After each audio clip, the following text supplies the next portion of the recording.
Hey, what's going on? Millie threw away my PTA notes. Why don't we go check your office?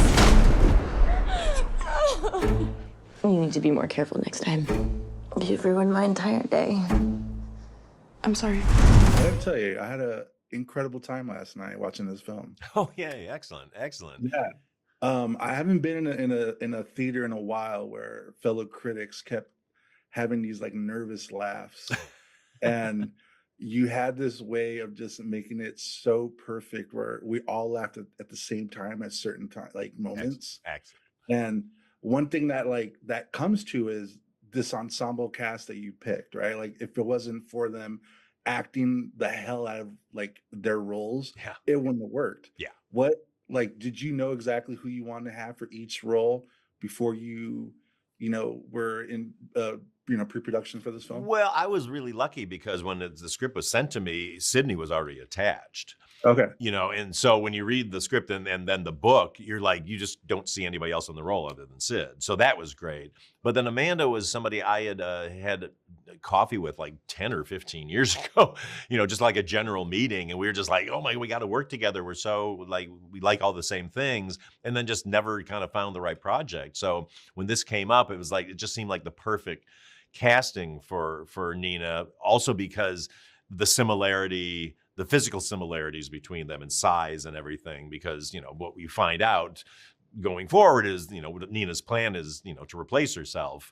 So it worked out really well that they were kind of physically in the same ballpark. And then Brandon had just been working with Blake Lively when we were doing Another Simple Favor on It Ends With Us. And she just kept going on and on about, you got to meet this guy I'm working with. You're going to love him. He's so funny and talented and handsome and all this. So I finally, when we were putting this together, it's like, well, let me meet this guy for it. And the minute he walked in, we had a lunch at the Sunset Tower. And the minute he walked in, it's like, you're in.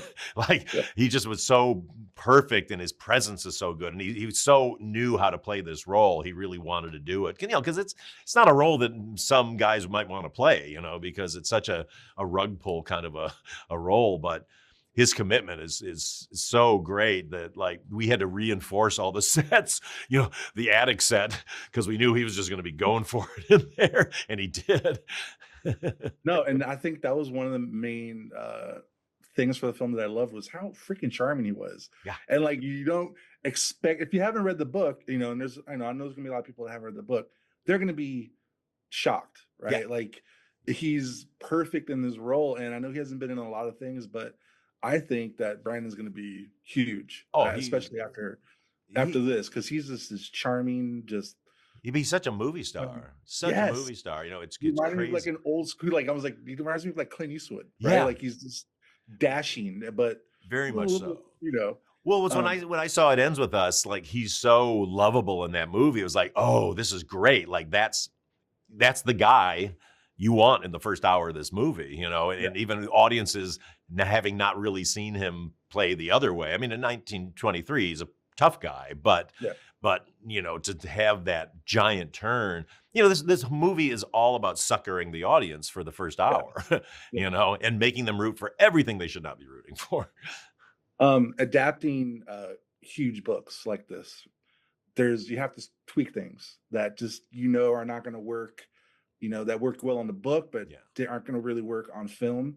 Mm-hmm. And I'm not talking about spoilers, but there's a few things in the end that you switch that I loved, that I'm like, that's perfect. Did you know, like, okay, we can't use this, we have to kind of change this just to surprise the audiences? Yeah, well, I mean, it was fun. There's a weird thing knowing you're making a book that so many people have read into a movie that has twists and turns, because you're like, well, they come in and they know.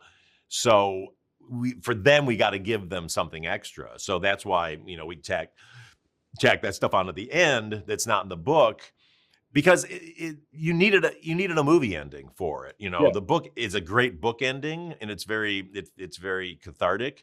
But as an audience, I think you'd be like, oh, okay, like you want that monster in the house, in the end of the movie. But then also things like, what Millie has to do up in the attic.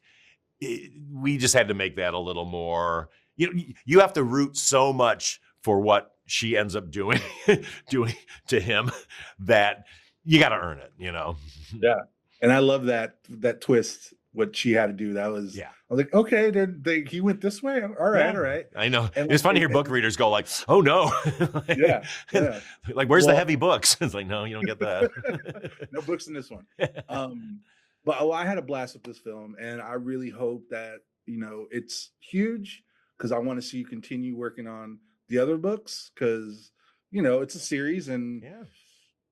I think you're perfect for it. You just did this Hitchcockian thing that I wasn't ready for, and it was such a pleasant surprise, Paul. So thank you. Oh, thanks, Junior. I really appreciate it. I'm glad you had a good time too. I had a blast, and I walked away wanting to listen to Blue Bayou, wanting to eat a sandwich, and then rewatch Barry Lyndon. So I appreciate it. That's a triumvirate. We did it. That's it. Perfect.